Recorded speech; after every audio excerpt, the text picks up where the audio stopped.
कल एक घटना यूपी विधानसभा में भी घटी जहां सीएम योगी आदित्यनाथ और शिवपाल यादव आमने सामने थे। अब यूपी विधानसभा का जिक्र कर दिया तो ताज़ी घटना भी आपको बता दें कि लखनऊ में ज़ोरदार बारिश हुई है और बारिश के बाद बताया जा रहा है कि विधानसभा के अंदर बेसमेंट में भी पानी भर गया है। और तस्वीरें अभी जो आ रही हैं सोशल मीडिया पर वायरल हैं, उसमें एक तस्वीर ऐसी भी आ रही है जिसमें योगी आदित्यनाथ को बताया जा रहा है कि किसी दूसरे गेट से बाहर निकाला गया है। तो इस तरह के दावे किए जा रहे हैं। अब उसकी पुष्टि तो हम नहीं कर सकते, पर विजुअल तो सामने आ रहे हैं। तो अब जो मैंने बात की जिक्र किया कल की घटना का कि गच्चा देने वाली बात बोली, तंज कसते हुए सीएम योगी ने शिवपाल यादव पर कि भतीजे ने आपको गच्चा दे दिया। इसके जवाब में शिवपाल यादव ने कहा कि गच्चा मुझे तो जो मिला सो मिला, पर 3 साल मैं आपके संपर्क में भी था। उन्होंने खुलासा किया कि 3 साल बीजेपी और योगी के संपर्क में वो थे, मगर उनको वहां से भी गच्चा मिला। और अंत उन्होंने कहा कि गच्चा आपको मिलेगा 2027 में, जब आपके दोनों डिप्टी सीएम आपको गच्चा दे देंगे। अद्भुत था ये कल। निश्चित तौर पे आपने जो बात कही, निश्चित आज जिस तरह की बारिश हुई उसको लेके तो वही है, लेकिन कल का जो चच्चा और गच्चा का खेल था वो जबरदस्त था। क्या कहानी है इसके पीछे? देखिए, सीधी बात है, जब से मैं देख रहा हूँ 2022 से लेके और 2017 मतलब लगातार जब से सरकार बनी है तब से अक्सर जो सदन में योगी आदित्यनाथ और शिवपाल यादव के बीच में इस तरह का मिजाजी दिखता था।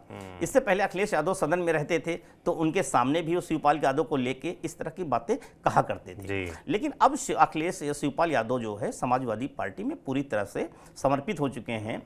और ख़ासतौर से मुलायम सिंह यादव के निधन के बाद जिस तरह से उन्होंने कहा कि हम अखिलेश यादव को में अपने नेताजी देख रहे हैं, मुलायम सिंह यादव के तौर पे उनको स्वीकार कर लिया है, वहीं से इनको थोड़ा सा समाजवादी पार्टी में स्पेस मिला और जो गिले शिकवे थे वो खत्म हुए। लेकिन निश्चित तौर पे वो गिले शिकवे जरूर खत्म हो गए हैं, लेकिन जो शिवपाल या चाचा और भतीजे के बीच की अदावत थी मुझे लगता है वो खत्म नहीं हुई। क्योंकि शिवपाल यादव समाजवादी पार्टी में दोबारा से हैं, विधायक हैं, पहली पंक्ति में 8वें पंक्ति में बैठते थे, वहां से आके पहली पंक्ति में जरूर बैठने लगे हैं। लेकिन समाजवादी पार्टी में जो रुतबा उनका मुलायम सिंह के दौर में हुआ करता था वो आज तक हासिल नहीं हो पाया। अब नेता प्रतिपक्ष जो ताजा उदाहरण है उसमें नेता प्रतिपक्ष बनने की बात थी। ये माना जा रहा था कि क्योंकि अखिलेश यादव अभी 2022 से लेकर अभी तक नेता प्रतिपक्ष थे, उनको कन्नौज से सांसद होने के बाद जब सीट खाली हुई तो शिवपाल यादव में ये था कि क्योंकि पार्टी में वरिष्ठ नेता हैं और उस नाते उनको नेता प्रतिपक्ष बनाया जा सकता है।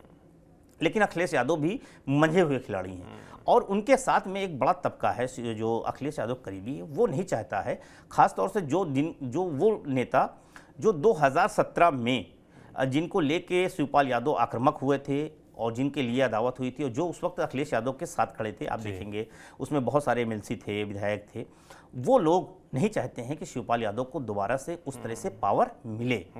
और खासतौर से तब और न मिले जब अखिलेश यादव इस सदन में नहीं है और वो चले गए हैं लोकसभा और उत्तर प्रदेश में। अगर शिवपाल यादव को उस तरह दिया जाता है तो उनकी जो है असमंजस की स्थिति बनेगी। तो मुझे लगता है अखिलेश यादव इस चीज़ को बखूबी समझते हुए, पार्टी के मिजाज समझते हुए विधान परिषद में लाल बिहारी यादव को नेता प्रतिपक्ष बना दिया। वहीं बनाने के बाद से ये बात साफ हो गई कि शिवपाल यादव अब विधानसभा में नेता प्रतिपक्ष नहीं बनेंगे। अब बात आती है कि शिवपाल, तो ये था कि अब शिवपाल यादव को बार्गेनिंग का पावर जो है, कहिए कि दोनों सदन बन जाएंगे तो यादव परस्ती है, लेकिन बनाया सकता था। राज्यसभा और लोकसभा में देखें तो राज्यसभा में संसदीय दल के नेता जो है समाजवादी पार्टी के राम गोपाल यादव हैं और लोकसभा में कल ही जो है लिस्ट आ गई है कि अखिलेश यादव हैं, तो बना सकता है। लेकिन नहीं, वहां पे उन्होंने माता प्रसाद पांडे को बनाया। माता प्रसाद पांडे को बुलाया गया कि 7 बार के सांसद हैं और शिवपाल यादव के से ज़्यादा, शिवपाल यादव 6 बार के सांसद हैं, वो 7 बार के हैं, उनसे ज़्यादा राजनीतिक अनुभव है। उस तरह से लाके माता प्रसाद पांडे को बनाया गया।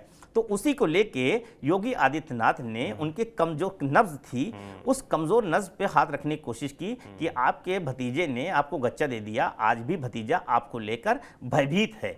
इसके जवाब में पहले तो शिवपाल यादव बैठे थे, संग्राम यादव जो कि विधायक हैं, उन्होंने पीछे से शिवपाल यादव को उकसा के खड़ा कर दिया। इस बात को लेके विधानसभा अध्यक्ष जो है सतीश महाना जी ने भी ये बात कही कि अरे संग्राम जी, शिवपाल जी तो बैठे थे, आपने उन्हें क्यों उकसा दिया? अब शिवपाल यादव खड़े हो गए। अब शिवपाल यादव जब खड़े हुए तो उन्होंने कहा कि दरअसल माता प्रसाद पांडे हमारे वरिष्ठ नेता हैं, उन्होंने कोई हमें गच्चा नहीं दिया है और वरिष्ठ नेता हैं, समाजवादी हैं, इसलिए उनको नेता प्रतिपक्ष बनाया गया है। और मैं तो देखो पहले पीछे बैठता था, फिर वहां बैठता था, अब तो देखिए यहाँ आ गया हूँ। तो उन्होंने बताया कि हमारा रुतबा मतलब धीरे धीरे बढ़ रहा है। लेकिन उसके साथ उन्होंने क्या कहा कि भैया मैं तो भी 3 साल तुम्हारे संपर्क में रहा, गच्चा तो तुमने दिया मुझे। यानी कि ये बताने की कोशिश साफ की कि जिस समय अखिलेश यादव के साथ शिवपाल यादव के रिश्ते सही नहीं थे। उस वक्त शिवपाल यादव ने ये बात पहली बार स्वीकारा कि वो भारतीय जनता पार्टी के संपर्क में थे, यानी मुख्यमंत्री योगी आदित्यनाथ के संपर्क में थे। यानी कि ये बात अब जो है सार्वजनिक हो चुकी है। वो भले ही शिवपाल यादव ने कल मजाक के लहजे में कहा, लेकिन ये इसके मायने निश्चित तौर पे हैं। जो लोग अभी तक ये मानते थे कि शिवपाल यादव क्या भाजपा के संपर्क में थे या नहीं थे, क्या वो भाजपा में अपने विकल्प तलाश रहे थे, तो कल के बाद से ये चीजें साफ हो गई। लेकिन इसके बाद शिवपाल यादव ने क्या कहा? इसके बाद शिवपाल यादव ने कहा कि आपने हमें गच्चा दिया 3 साल का संपर्क, लेकिन आने वाले 2027 में जो है आपके जो डिप्टी सीएम हैं वो गच्चा देंगे। यानी कि उनका इशारा दोनों जो डिप्टी सीएम हैं उनकी तरफ था, खास तौर से जो केशव प्रसाद मौर्य के साथ, जो उनके इस दिनों खासतौर से दिख रहा है उत्तर प्रदेश में कि केशव मौर्य और योगी आदित्यनाथ के बीच सब कुछ ठीक नहीं चल रहा है। क्योंकि लोकसभा चुनाव के बाद से दोनों एक दूसरे कैबिनेट में शामिल नहीं हो रहे थे। जो कल की पहली बार दिखा कि पहली बार एक साथ दोनों डिप्टी सीएम और सीएम एक साथ नजर आए। तो वो बात को लेकर जिस तरह से संगठन और सरकार को लेकर बातें केशव प्रसाद मौर्य द्वारा कही जा रही थी, लगातार मोर्चा खोल रखे थे ओबीसी, तो वो कहीं ना कहीं वो बताने की कोशिश कर रहे थे शिवपाल यादव कि जो दोनों डिप्टी सीएम हैं ये आने वाले समय में आपको गच्चा देंगे, और तब जब है आपको एहसास होगा। आज गच्चा आप देखिए, उससे पहले यही बात शिवपाल यादव जिस समय विधानसभा में कह रहे थे, उसी समय लोकसभा में अखिलेश यादव ने क्या कहा? यहाँ पे उकसाया अखिलेश यादव ने कि जिन लोगों ने आप इतने भी कमज़ोर हो गए हैं, उस प्रकरण का जिक्र किया जिसमें खासतौर से जब अभी मुख्यमंत्रियों की बीजेपी के शासित राज्यों के मुख्यमंत्री और डिप्टी सीएमओ की प्रधानमंत्री शीर्ष नेतृत्व के साथ बैठक थी। उसमें जब अमित शाह और राजनाथ जी जा रहे हैं तो उसमें राजनाथ सिंह, वो योगी आदित्यनाथ नमस्कार तो राजनाथ से कर रहे हैं, लेकिन उस वीडियो में दिख नहीं रहा। फिर पीएम मोदी आते हैं तो उसको लेकर उन्होंने कटाक्ष किया कि आजकल नमस्कार कभी नहीं हो रहा है, आप एक दूसरे को नमस्कार नहीं कर रहे हैं, आप तो इतने भी ताकतवर बनते थे। और उनका इशारा जो है बीजेपी नेताओं शीर्ष नेतृत्व में था कि आप इतने पावरफुल बनते हैं, लेकिन जिसने आपको हराया उसको भी हटाने की वो नहीं है। तो दोनों तरफ से उकसाने का काम किया जा रहा था। एक तरफ जो है शिवपाल यादव योगी आदित्यनाथ को उनकी डिप्टी सीएम के द्वारा जो है उकसा रहे थे, तो दूसरी तरफ जो है वो जो है यहाँ पे अखिलेश यादव, इस तरह से अखिलेश यादव और शिवपाल यादव जहाँ दोनों जो है अलग अलग तरीके से मोर्चा खोल के बीजेपी के अंदर दौर पैदा करने की कोशिश कर रहे थे, वहीं योगी आदित्यनाथ कर रहे थे। लेकिन इस योगी आदित्यनाथ और शिवपाल के साथ क्या है, दोनों अपनी अपनी पार्टियों में इन दिनों उस तरह की स्थिति से गुजर रहे हैं। दोनों एक दूसरे के नब्ज पे हाथ रख रहे हैं, एक दूसरे के दिल को जो है सहलाने का काम कर रहे हैं और एक दूसरे पे कटाक्ष भी कर रहे हैं।